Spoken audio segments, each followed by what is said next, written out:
Welcome to the Success Inspired Podcast, a business and personal development podcast to help you accomplish more in life and realize your true potential. And now, here is your host, Vit Muller.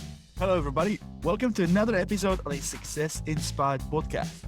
My guest today is a world-renowned addiction expert who believes addiction is a thinking problem, not a drinking problem or using problem. He has helped over 6,000 people, ranging from celebrities to everyday people who want to live in sustained sobriety and recovery. Please welcome to the show, Dr. Robb Kelly.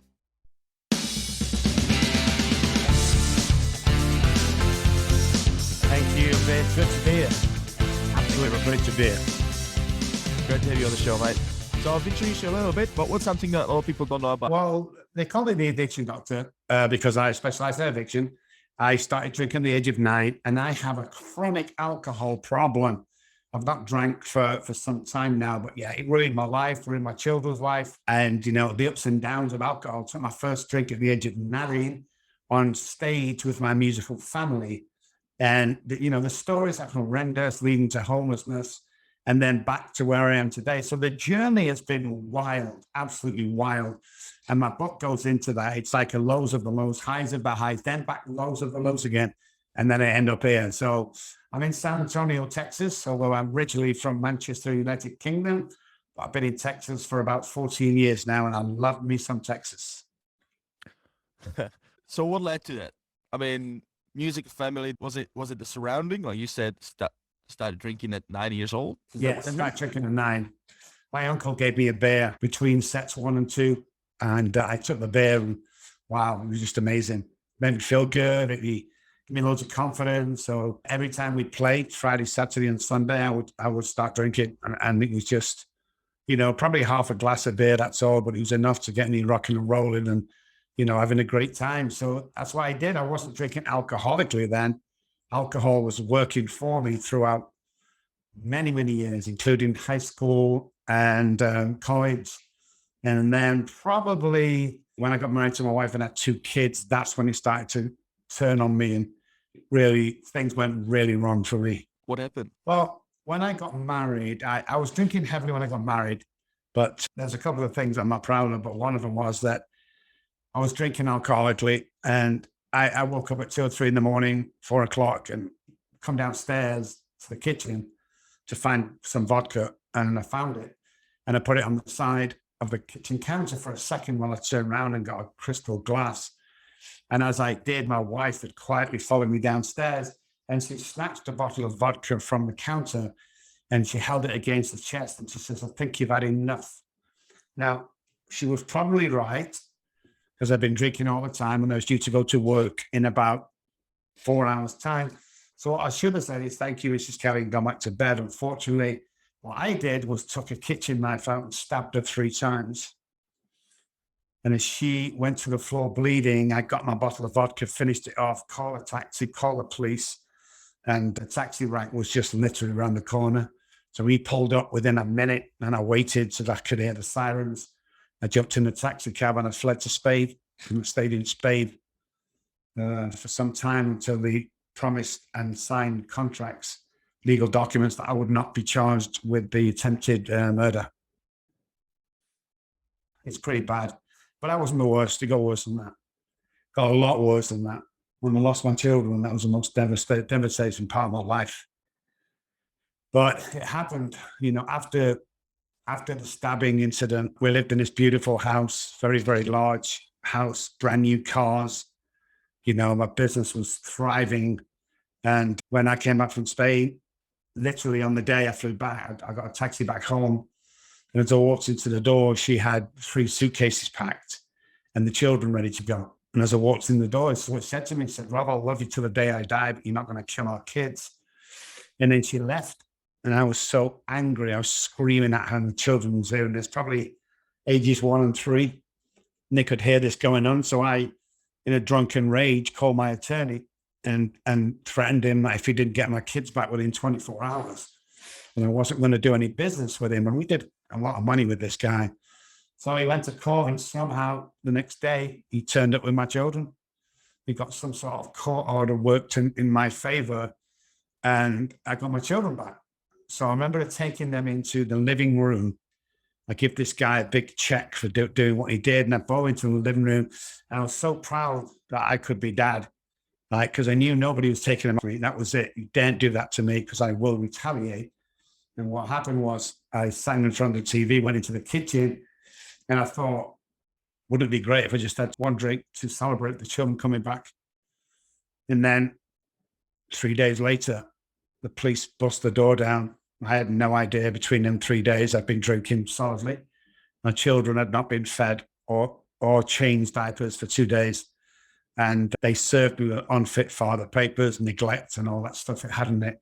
And then they grabbed my 2 children and Mom got the 3-year-old and they started to walk down the path and everybody was crying. And it was a sad state. And my daughter said 3 things to me. She said, Daddy, please don't go. And as she walked further down the path, she turned around again and she says, Daddy, please get better. And as they got to the gate and opened the gate, she turned around one more final time and she says, Daddy, please stop drinking. And I couldn't do it. I just couldn't do it. I went back in the house. I opened another bottle of vodka. I remember round about 3, 4, I don't know how long it was, maybe 2, 3 months later, I was homeless. The house had gone, the cars had gone, my kids had gone, the wife had gone, the license had gone. The business closed down. I went from that house to my mum's house. Lasted 3 days at my mum's house. She threw me out because of my drinking. Went to friends, from friends to acquaintances, and from acquaintances sitting on the streets. I slept in a bus shelter the first night, and my acquaintance threw me out. And then I went to the middle of Manchester. There's like a garden there and old benches, and I stayed there for 14 months. Nobody would speak to me. Nobody, when I called home, they put the phone down on me. So I was abandoned on the streets. And I remember on the first night thinking, what the hell just happened? Where did all that go wrong? Because I'm the guy that played at Abbey Road. I'm the guy that's friends with Elton John, Bowie, Queen, all them guys, you know. I remember at John's house once with a couple of other famous guys, and we laughed and looked at each other, and Elton said, where did we all go wrong? And it was kind of funny because they were all rich. But I had that thought again when I was on the streets because I didn't have anything. I had nothing to my name. I had to beg for alcohol. And when I couldn't beg for money to get alcohol, then I'd go and steal it. So I got arrested a few times and just drunk and disorderly and, vagrants and stuff like that. I get picked up. So yeah, it wasn't good. And the way I survived back then was I would beat people up after nightclubs to get money and rob the wallets. And I'd do anything for alcohol. My life was a 14-month alcohol binge I never came out of. And suicide attempts, 6 suicide attempts. On 2 occasions, I succeeded. And the EMTs brought me back to life again, which I was really annoyed about because it wasn't a cry for help. I wanted to kill myself. I couldn't live anymore. And yeah, life was pretty bad then. Wow, I'm lost for words. I know many people are when they see me. Well, a lot of people heard of me, obviously, and a lot of people know who I am. When you sit down, I did a charity thing the other day for veterans and first responders, and I tell my story, and the room is shocked because I look at what I do today, and how famous I am. If famous is a word, I don't know, but how recognized I am with my TV and my books and all that stuff I do. But when you sit down telling the story, everyone's reaction is like yours. There's silence. It's like the first time it happened, I'm like, did I scare anybody? Or people are just like, oh my God, it's just crazy world. So, yeah. What was the main premise of your addiction? Because you said that, your uncle gave you a sip of beer when you were 9. So it was more like just for pleasure, like just it gave you confidence. It wasn't to deal with any issues, right? Was that the main reason why you kept going? Because it was helping you with the confidence, or what was the trigger for you later on? Why did you keep going? Well, what happens is since I came off the streets for the last, I don't know how many years, 20, 30, I've been studying the alcoholic brain and the addicted brain and alcoholism as a whole, and become a specialist at it. Neuroplasticity and neuroscience is what I study today. So going back, I was born an alcoholic. So alcoholics are born. You can't drink enough alcohol to make you an alcoholic. You may abuse alcohol, but an alcoholic is not somebody who drinks so much alcohol. And people are amazed by that. So I'm born this way. It's a predisposition passed down from my parents. Might skip my generation with my brother. Didn't touch him at all, but me, I got it. So the first time I took alcohol into my body, it was only a matter of time before it all went wrong. So alcohol worked for a long time for me, a real long time, and give you so much confidence. I was like 15, 16 when I went for the job at Abbey Road, and people were laughing at me. It's like this kid walked in with this huge guitar, and you have all these veteran bass players waiting, to audition for this prestige position.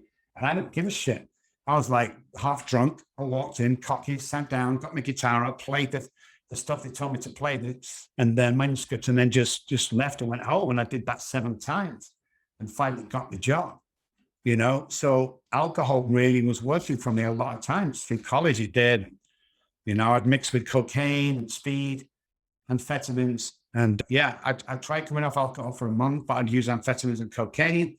And then I'd make sure I got a drug problem. So I went back to alcohol for a few years, and it just bounced back. So I was hooked from the first drink. So it's really interesting how the brain works, because we're born this way. Our brain my brain is allergic to the ethanol in alcohol, whereas drug addicts, they have to take certain amounts of drugs. They like it. Then they become addicted to it. And the addiction and alcoholism show up the same, but it's not quite the same. It's a little tiny difference.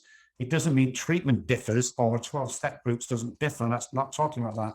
I'm talking about the precise change with the ethanol and my brain being remapped, especially from trauma. Every alcoholic has trauma, period. I'm not even going to argue with anybody about that. 6,500 patients down the line, I can categorically say that every alcoholic has trauma. So the trauma mixed with my disposition that's been passed on to me, I never stood a chance. It was always going to end up homeless, always, or jail for life. How I didn't kill anybody, I don't know. I battered people, I stabbed people, when I was on the streets just to survive. So, I could have quite easily ended up in prison for the rest of my life. In fact, there was one crazy time when I was actually thinking of killing somebody because I had nowhere to go. So they put me in jail for the rest of my life. At least I got some food every day. And the crazy thoughts that went through your head during that 14 months is just crazy, because you watch life going on around you and you're just stuck, and people walk over you and spit at you, and, and when you ask for money, they're nasty to you, and it's just horrible. I kept saying, do you know who I am? And I'd get with all these drunks and homeless people and go, hey, I'm a doctor. And they would laugh like crazy. They would laugh like crazy. It's, no, I'm trying to be a doctor, that's my idea. I'm gonna go down and do this there. And they laughed and laughed. And then when I told them I played with all these nice famous people, they laughed and laughed. Because of course it wasn't true. As far as they're concerned, I was just another bum on the streets, but I'd done all these amazing things, but alcoholism still took it away. Let's turn it on the positive here a little bit, because this is all very dark and gloomy and very shocking. When I was preparing for this interview, I know you sent me a bio and about what you do now, and you've kind of hinted on what your past was, but I had no idea how bad it was. So I definitely want to talk to you about how did you get through all that. But before we get to that, I'm also curious, what was that job like in Abbey Road? I loved it. I passed the audition, and I'd play maybe 4 times a week. So in case people don't know, the way session musicians work, it's usually you're stepping in for a bass player or guitar player, whatever. Mine was bass. So you step in for a bass player when he was sick or ill. But what tends to happen in those days is the band would be given like, I don't know, $500,000 to produce the first single or album. They'd go out and do that. It hit the charts. They would get the first paycheck. Now, when it comes to making the second album, Johnny was drunk all the time. Billy's overdosed on heroin. So they would bring session players in to lay the tracks down. So I would go in many times. I wouldn't see whose song it was. But I remember, when Freddie Mercury came in and we did some tracks together. And you never know what it is. You just do your tracking piece. They'll give you music, your bass part, and you just play it. But we spent many early morning times drinking coffee and talking about life. It was absolutely phenomenal. But most of the time I'm drunk or wasted, so I didn't really appreciate it back then. But it was a prestigious job, but I never thought of it like that. I just thought it was another job. Anybody can do this. I didn't appreciate, because I don't think you do when you're a kid, when you're under 21, it's just like things were meant to happen. You go through them. You don't appreciate them till you get older. You go, wow. So annoying person would be Elton John when he gets in his moods. The most amazing person would be Freddie, who's one of the most amazing persons I've ever seen. And yeah, he was just amazing. I was going to college as well. Money from that put me through college because no one in our family had gone to college before. So I was the first. I went to Oxford. I was earning all this money. I joined the Freemasons at an early age because they needed an organist. And it's like all my life was going amazing. But yeah, it was good. And everything since that, there's been a little ups and downs, but most of the time, my life has took off like crazy. And no matter what I turn my hand to, usually it works. That would have been amazing with all these musicians. Imagine where it could have been if you didn't end up on the street, if what happened didn't happen. But it's if and with, right? Let's not worry about that. Let's talk about future, and let's talk about how did you overcome it? How did you turn your life around? Well, I'm on the streets after the 13 months. It's pouring down with rain. I'm just coming out of an alcoholic binge, but I don't have any alcohol. It's past it's around 2, 3 o'clock in the morning. And I strolled across the back end of Manchester in the United Kingdom, and people where nobody goes. It's just a dark road with cobblestones on. And I dropped to my hands and knees and I started crying, like a baby from my stomach. Pain in my stomach was horrible. I remember looking up to this. I'm never a religious person, but I just said, if there's a God up there, can't do this on my own anymore. And about 30 seconds later, a guy walked around the corner. He'd missed his last bus home from a Bible study, and he bumped into me. He said, "Can I help you?" And I said, "Yeah, I'm dying." And he took me back to his house. He happened to be an alcoholic. And he took me back and he said, "Hey, I've been where you are. You can stay there for as long as you like. We just want to get you well and help you." And that's where my journey started to where I am today. Just like everything was meant to be. Like, I got in that house, and then after I met this other guy in a 12-step room, and he said he would take me through some, programs and this great book to educate myself. And he told me that I need never drink again, and my life could be amazing. So I clung onto this guy and went through the stuff, and he said, "Your life's going to change. From now on, your life's going to change." After I went there for about 8 weeks, I think, every Wednesday night. And sure enough, after I finished with him, I got a part-time job, turned into a full-time job. Then somebody at the place gave me a mini car. It wasn't amazing, but it was enough to get me to work and back. Then I moved into a really nice, sober house. And then from there, I got an apartment and just started building. And then I'm speaking to this girl, early kind of internet chat rooms. And we started talking, and she was in Dallas, Texas, which I thought was really glamorous because I'd seen the Dallas TV program years ago. So we're chatting away. And then she just said, "Hey, my local church, there's a big crack cocaine problem. Would you ever think of coming over for like 4 days and doing some seminars?" I said, "Yeah, I'd love to." So she arranged that. So we got the date and everything, and I had the tickets and ready. And about a week before I was about to come, I started packing my stuff slowly but surely. As I washed it, I packed it and got my passport out, and it expired by about 5-6 days. I was like, oh no. So I didn't call her because I was panicked and embarrassed. So I got down to Liverpool, which is 35-mile drive. And I took it to the passport office, and he looked at it and he said, "Do you want it expediting?" So I said, "Yeah, I need it in like 6 days."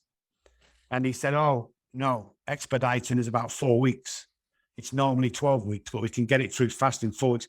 So I didn't know what to do. So I just said, "Okay, I'll pay the money," and that's it. And I went back home, and I was supposed to fly on a Saturday, and this was like the Tuesday. And I was so scared of calling her or getting on the chat room with her to say I couldn't come. And then the day before I was supposed to fly, so the Friday, there was a knock at the door and my passport arrived. So when I looked back, all them things started to happen to me. And I came over here for 2 or 3, 4 days only. And when I put my foot down on American soil at Dallas International Airport, DFW, I knew I was never going to go home. And that's what happened. We got all my licenses swapped over to America, and we started a practice in Dallas, Texas. and never looked back. And that was about 14 years ago. But when she reached out to you, you were already doing this type of stuff, or was it just kind of as a result of her talking to you and you talking to her about how you've overcome addiction? I was kind of already doing it, but not full time. I was only doing a part-time basis. I had another job that paid the real bills. But yeah, our story was she was married to an alcoholic before the divorce. So that's how the conversation started. But, I did have a little bit of a reputation, nothing like it is now, but it was just, I guess it was some sort of calling or something I was on. But, best thing I ever did, if it wasn't for speaking to that lady, I would never be here. Because I never dreamed of coming over to America. I'd never been to America. The furthest I'd been from our country, England, was Spain. And that's like an hour and a half away. I wouldn't even dream of traveling 12, it used to be 12 hours all them years ago. Now they do it in 9, I think. But I wouldn't even dream of doing that, but I did. And I'm here. So you were saying you wanted to do something about the alcoholism, about the drug addiction problem, and you kept cycling through. Like when it was too much drug addiction, you went back to alcoholism, and obviously it sounded like you kind of wanted to do something about it, but in a way, it sounds like it was also thankfully due to the series of events that happened, meeting that guy on the street. Let's call him a priest. I'm not sure if he was a priest, but let's call him priest. And then chatting to that girl in Dallas, and then that sort of opened up the door for what you do now. But I'm sure there'll be a lot of listeners right now that might be, where you were before, perhaps, thinking about this as, like, it sounds like you kind of got lucky, Well, I guess some breaks will be good.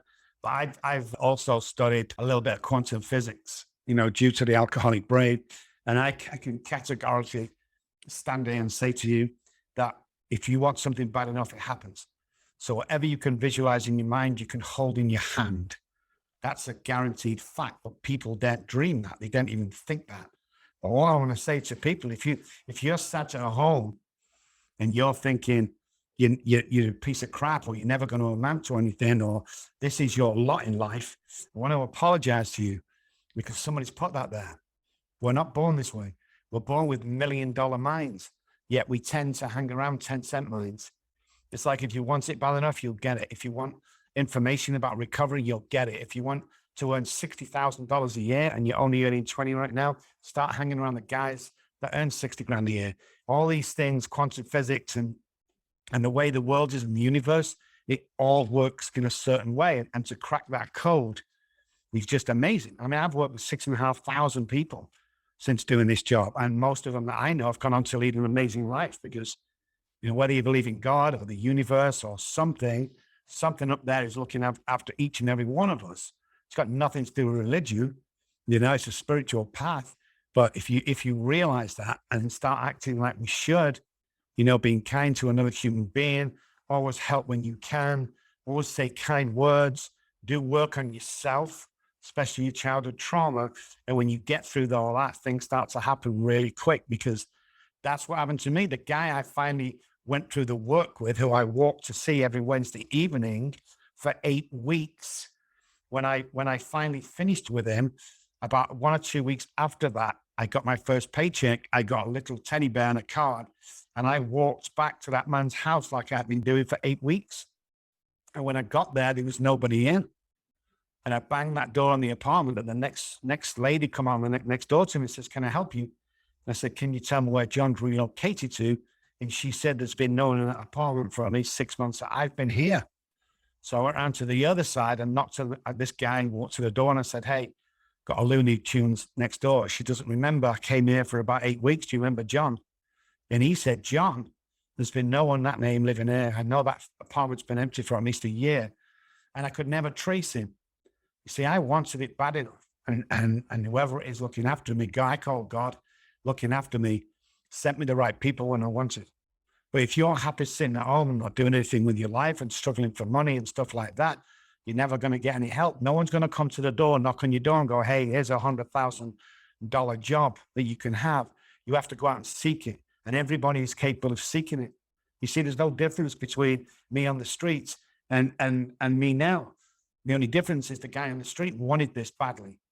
You look up around your city, you see these big CEOs earning $1 million a year. The only difference between you and him is he wants it better than you. It's got nothing to do with education. College is not, a college degree does not get you $100,000 a year job these days.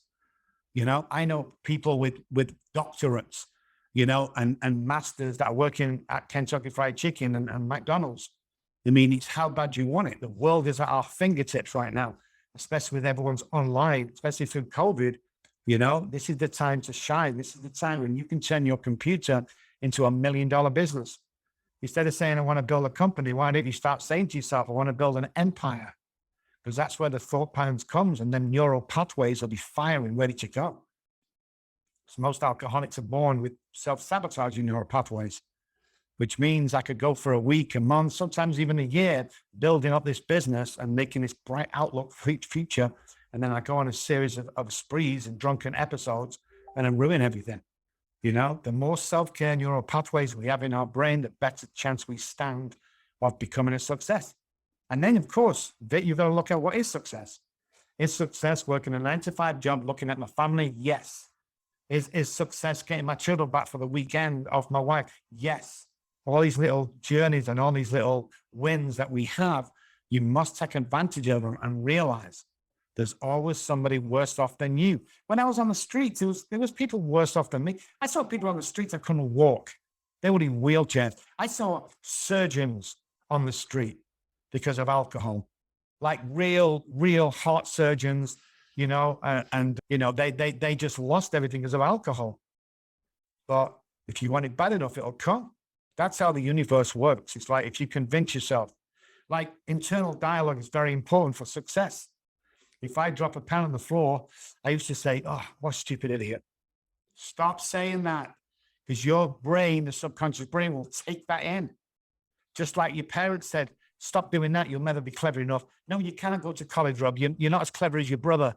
You know, all this stuff that we take in as teenagers, we tend to carry on through adult life. I've dropped a pen on the floor. I'm not a stupid idiot. I've just dropped a pen on my head, and my subconscious brain will take that in. And there we go with new neural pathways, healthy ones. So when the rubber hits the road and I want to self-sabotage, there are more healthy neural pathways, and there are billions, than there are self-sabotaging. And that's one of the keys to success. You can have anything you want. Don't let anybody tell you any different. I came from the project, from the council estates. I was the kid that waved the school bus off because they were going on a camping trip 4 miles away at the local park, but my mom and dad couldn't afford to pay for me to go. Trauma, PTSD from that. I'm that guy. And look at me today. I'm actually waving a flag for anybody who's been left behind, anybody that's had trauma as a kid, anybody that's living on the poverty line. That's not the way you do it, guys. Come on, we all know we can do this. It's easy once you get in mind. Just find out the why and the how will come. Find out the why. What's your why? My why is I wanted to spread the news of addiction and alcoholism and joy to everybody that I meet. And the how came? America. Here we go. Boom. The last program I was on went to 18 million people. That's a big platform. And that's why I wanted when I came. And I surround myself by the right people. When I first came to America, I had a couple of friends that weren't any good, but I didn't know any different. And I said to them, well, I'm thinking of writing a book. And they were like, there's no way. I'm sorry, but there's no way. They're not going to do it. So I left it for a few years. When I come to San Antonio, I don't know how long ago it was, I surround myself with a bunch of guys. And I said one day, you know, we're all drinking coffee, thinking of writing a book. And their reply was, wow, we thought you'd already wrote one. That's a great idea. So it's the people, you know, show me your friends, I'll show you your future. That whole rewiring your brain, I'm a firm believer. And it's so great to hear from you as well. Like, just strengthen that message, because it is absolutely true. It's the moment you refocus your thoughts to do something more positive, right? That's going to shift your actions. It's going to shift your circumstances, but it doesn't happen overnight, right? Like, if you're talking about how you're wired, like how you're wired toward, let's say, self-sabotage. So that's literally like your neurons are wired towards that. So that's what always triggers those thoughts. So if you want to change that, it's kind of like, I think I've said the analogy in the podcast before. I would say, think about it like a highway. right? As a highway, and as a thick traffic, and you're stuck in that traffic, and you have to move along the same way like the rest of the traffic, and that's kind of where you are now. In order to change that, you kind of need to create a new pathway. So you kind of have to break through the what do you call those things on the side of the road? Those barriers, Yeah. barriers, right? Have to break through the barriers, and imagine there's a thick bush around those on the either side of the road. So you're gonna drive there. The first time you're gonna drive into that bush, you're gonna have to like cut through some trees, and it's gonna be hard. But behind you, you've already cleared a little bit of a path. So the next time you're gonna go in there again, you're gonna clear up a little bit more of the path and then keep going. All right, maybe you've got a machete, you can keep chopping the bushes and keep going forward. You're clearing that path, and sooner than later, as you keep going further and further, like chipping away just a little bit by bit, behind you, stuff starts to grow, start to grow behind you. So it's going to be harder and harder to come back. That's kind of how I think about like neural pathways. Like more you stay focused on the positive, the other virus starts to disconnect. Yeah, we have a way of putting it. It's repetition, strengthens, and confirms. The more you do it, the easier it becomes. It's like being a pilot. Something like 50,000, I don't know how many hours are needed to fly a jumbo jet or something. Get the hours in. Get the neural pathways flying. It's like you've got to be careful what you say and what you do. So if you're doing healthy neural pathways, if you're cutting off and going down the bush every single day, then the path becomes normal. So even sometimes when you come on that freeway and it's not that busy, your normal path would be pushed off to the side because you know that works, it's quicker, and I'm safe. So the more we use it, the more we get. But we have to watch what we see and what we hear. I'll give you a quick example right now. It's like if people are saying the wrong things around you, you're going to take that in. So if you hang around 9 depressed people, you will become the number 10. It's simple as that. So what I'll say to everybody listening now really quickly is concentrate for a second. And I'm going to ask you not to do something. Please do not do it. Whatever happens, don't think of an elephant. Ellie, you all thought of an elephant. That's how easy it is to convince someone that they're not any good, they're a waste of time, and they'll never amount to anything. You only got to look at the past, the superstars that have passed away from 1 or 2 comments. The girl from the Carpenters. Somebody says she was fat. Next minute she died of anorexia. And we've got to take in the good things. Repetition, strengthening, confirms. You have to realize how powerful you are. Every human being can be a powerful force. We're empowered to do amazing stuff, but it's what people tell us. You never be any good, blah, blah, blah. And they don't really mean it. And the abandonment, the shame, the guilt, the trauma that we carry as a child. And parents don't mean to do it, but they do it. Everybody does. So when you get older, it's about going back and doing that work, getting back to the scene of the crime, as we call it, and make sure that you clear all that stuff up. You clear the abandonment up. Well, we lived in $1 million house, one patient said. They said, how often did you see your dad? Oh, just Sunday for an hour. Why? He was working all the time. That's abandonment. That's PTSD you're going to carry for the rest of your life. And every single time, especially with women, no relationships have ever worked because a dad used to leave all week apart from an hour. So it affects the relationships. It involves our success. I met Arnold Schwarzenegger back in 1979. He just released an underground movie called Pumping Iron. And he was doing a little seminar in England. And I was a semi-professional bodybuilder at the time. So, and a couple of others were chosen to go and pick him up at the airport and show him his hotel and just stay with him, keep his company. I got into some serious talks with Arnold, even though his English was very broken. He came from Graz in Austria, very broken. But he said 3 things to me that always stuck in my mind. And I said, what's the future for you, Arnold? I mean, this bodybuilding is good, but it's not taking off. You can't earn money out of it. And he says, I don't intend to earn money about it. But one day I want to be the highest paid movie actor in the world. We kind of smiled and embarrassed, thinking the guy can't even speak English. Never mind, movie star, check. Then he said to us, I want to be a governor of a state, preferably California. We started laughing even more, check. And then he said to us, the final thing that made us burst out laughing, he said he wanted to marry into the Kennedy family, check. All these things that he did, he put his mind to. You have to realize how powerful we are as human beings and individuals. I remember having a Ferrari once, and he pulled up at wasn't with him. This is a story I know to be true. He pulled up at traffic lights, and some kids pulled in a normal car trying to race him. And as they sped off with squealing, He just took off at 5 miles an hour and carried on. And his message from that was, if you know how powerful you are, you'd have to prove it to anybody. Just make things happen. If you want to be rich, like a basketball court, quantum physics. I can be 25 places at the same time on that court. Quantum physics. Okay, well, where do I want to be? I want to be over near the goal.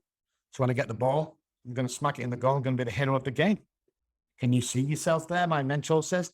I says, yeah, I can see myself there. Yeah. How do I get there though? And his reply would drop me down on my knees. He said, walk over and take the position, Rob. I'm like, what?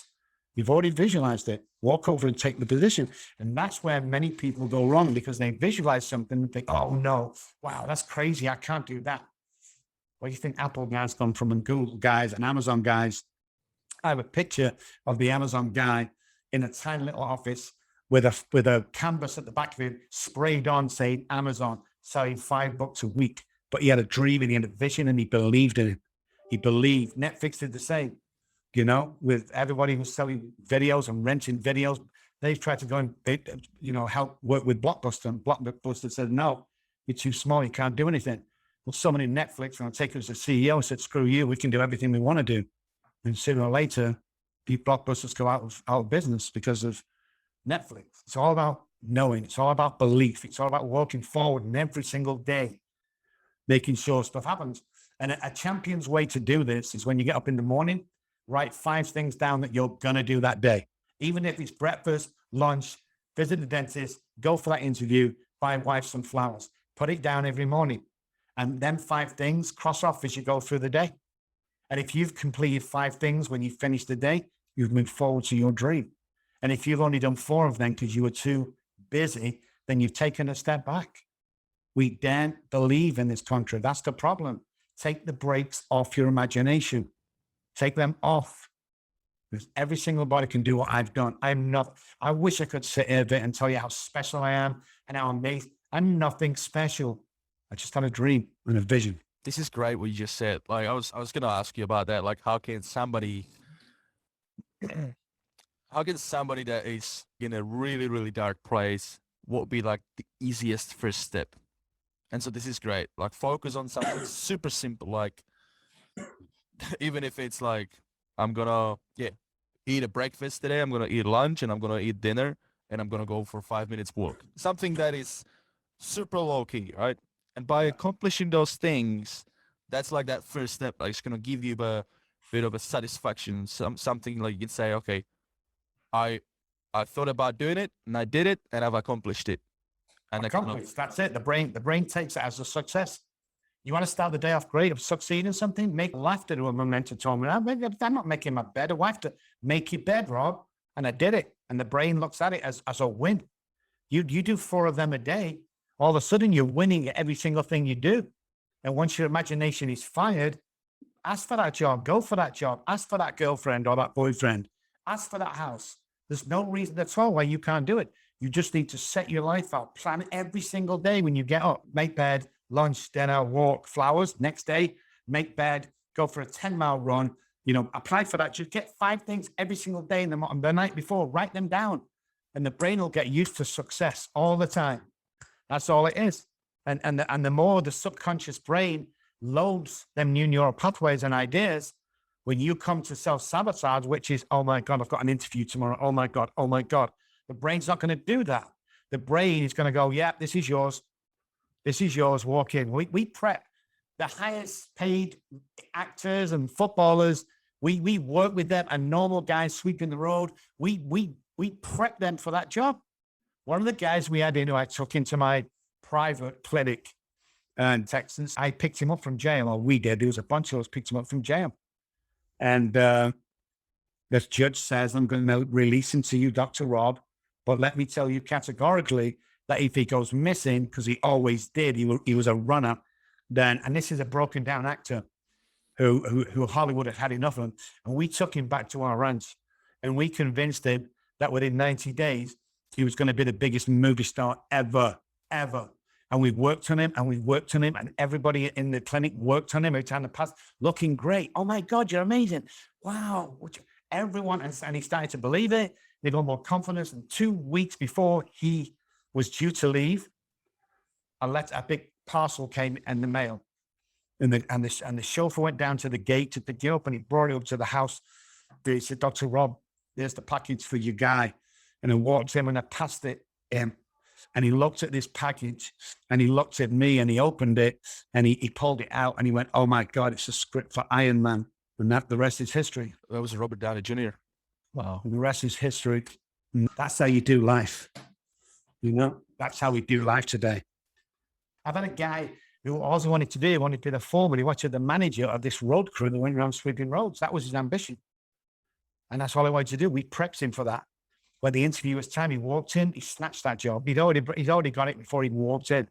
He was so confident, not cocky, but confident that he would get this, that they almost didn't interview him. He walked in proud, he sat down, he looked him straight in the eye, and he started off with about me. What do I do? What I'm about? Why do I want this job? And how I could make you proud of the success. And within 4 or 5 minutes of him leaving, they called me up and said, you've got the job. This is what life's about. And people are scared. I can't do that. Wow, not me. I'm not that clever. I beg to differ. $1 million mind. Going to college for 4 years doesn't make you anything special. Especially these days. If you want to know a complicated answer or riddle or math, Google it. Google it. All the answers are there. You could be the smartest man in the room if you spend some time on Google and find out what stuff's about. So the game has changed, guys. It really has changed. There's more unemployed PhDs than there are working PhDs. That's all I'm saying about that. That's so powerful. Rob, have you got anything for small business owners? You keep hearing this, yeah, not now. Yeah, we can't afford you. And what would you say to that? What would be something that you've used, like maybe a phrase or? Yeah, well, I was obviously a small business owner. If not now, when? Guys, if not now, when? I often ask people when I go into companies, like, what's your most valuable asset? And they go, oh, our staff. Wrong. Most valuable asset is the customer. 1 or 2 people working for you. It's unbelievable what we can create these days on your own, on the internet. Treat everybody nice. Inspire, no matter if you have 1 customer or 2, do the best you can every day with them. And it's like I don't know, it's like a smiling or laughing. It's contagious. And word of mouth is the best form of advertising in this world ever. And now everybody's gone indoors. It's even better. We reach more people at our more of the day. It's just like, if you want to stay a small business owner, do it with pride. Whether you're cleaning somebody's windows or whether you're, educating somebody to work at the highest computer in the world, do it with pride. Do it because you want to do it. I used to get up on a Sunday, especially Sunday night, and go, oh my God, it's work tomorrow. If you're doing that, guys, you're in the wrong job. I created a company that people get up on Sunday, have a great day, and Sunday night and think, oh my God, it's amazing, I've got work tomorrow. It's all about passion. Get passion, have passion about whatever you do, and have belief that you're going to be a success. Start living as if you're going to be a success. The guys that come here broken down, I take them to the Porsche dealerships and I let them drive around in 911s worth $150,000. I take him to the $1 million listings and we walk around as if we're going to buy it. And the reason why I do that is he's already acting like a millionaire. So when he comes, and he will, the brain doesn't freak out. Oh my God, this is an expensive car. He gets in the car and his brain goes, oh yeah, I remember this. This is very comfortable, So always think positive. Everybody has bad days. Well, I don't have bad days. I have a better day than others, but everyone has down days. Come on, this is not about you as a business owner. This is about your customers. This is how you can provide to a local community or nationwide a service with love, kindness, and care. And I tell you something now, if it doesn't work, call me. I'll give you $500,000 or something. It always works. It's a proven, tried success route to go down in. Rob, this whole interview, amazing. I told you it'd be good, didn't I? Yeah, we really turned it around, didn't we? Yeah, very dark and gloomy, especially I was shocked when you said that. Yeah. That you stabbed your wife and started to bring it back up, but that was, I was kind of half like, what the hell? Yeah. The madness of what I went through. It was insanity is where I was. So, Yep. yeah. But there's always a good turn. See, I had to go through that bit to become the person I am today. All that stuff that I went through was like a semester at Harvard. The knowledge, information, and gift that I have today for pass on to other people. That's what it's all about. Whether you're selling bananas or you're selling corporate jets, it makes no difference. How can I best serve thee today? Tell us about what you guys do now with your business and, some of your achievements, what you've done. We're Robb Kelly Recovery Group, or Robb Kelly Group. The website is robkelly.com, which is ROBB, two B's, spell the name with two B's, Kelly, KELLY.com. We have that business, and we have 5 offices around the world. We have Dallas, Texas. We have San Antonio, Texas. We have Manchester, United Kingdom. We have Mallorca in Spain, and we have Zurich in Switzerland. Out of 5 offices we use, most of our work is honest and pro bono, depending on we have a 20% pro bono of things. So we're always giving back. We spent over $100,000 last year giving back into the communities around the country and sometimes around the world. We've often, when you're working with, young moms whose father has left because they're alcoholics, or alcoholic dads who want the kids back for the weekend, we will gift them money. We will buy them, a little car. We will pay the first 6 months rent in that apartment. We just help people and give back on a daily basis. There's always a request coming in for people that are, really in a bad state, because that's what we do. We do a lot of other charitable. I did a charity thing 2 or 3 nights ago where I did it for war veterans, EMTs, and police officers. And it was a PTSD talk. So we do lots of talks, lots of training. We run a recovery coach course as well, 4 times a year. It's 10 weeks, 100 hours. And we do that as well. But yeah, we just do a lot of radio, a lot of TV, as you know, and thinking of writing my second book. And funny enough, and the book, by the way, is on Amazon and in Walmart, and every single dime or penny goes straight back into the community. We take no profits off it. Everything goes back in to the communities. And we thought we'd name it the last thing my daughter said to me, which was, "Daddy, Daddy, please stop drinking." So that's the name in the book, but just to cap everything, just to prove to everybody that things can be turned around, is my youngest daughter all these years on have never got in contact with me. But 4 years ago, my eldest daughter contacted me on Facebook through Messenger. And she said, "Dad, I've just seen you on TV. I want to meet you, because I've not seen her since she was 3. So I flew over to England and we had a great meeting at the front door. And then she took me into her apartment and she introduced me to my 3-month-old granddaughter. And my heart was absolutely broken. It was just beautiful, beautiful love. And then after conversations of being there for a few days, she said, "I want to do what you do, Dad. I want to become a neuro-linguistic programmer. And there's a course, and I'll become a therapist." So I paid for her to go through the course. And 6 months ago, she opened my Manchester office. So now she works for Dad. And Dad's no longer drunk in a bum. Congratulations to that. That's incredible. Rob, let's wrap this up. This was amazing. So what would be the top 3 biggest takeaways you'd like our listeners to walk away with after listening today? Believe in yourself, 100%. Love others. Always love others, even if they do wrong. And be true to yourself. That's it. Rob, thank you so much for jumping on this interview. I know you're a busy guy, so I appreciate you sharing the story. And I really hope, that's my biggest wish, is that with right now in someone's ears listening to this, help make an impact, maybe plant the seed towards recovery, whether it's recovery from addiction to alcohol or drugs, or recovery from depression, whatever recovery. I hope that we've made a positive impact on somebody. It doesn't have to always get as bad for you to realize that you need to shift your things around. Rob's story is incredible. Yeah, that's kind of all I have. So thank you once again. Thank you for jumping on the show, and thank you guys for listening.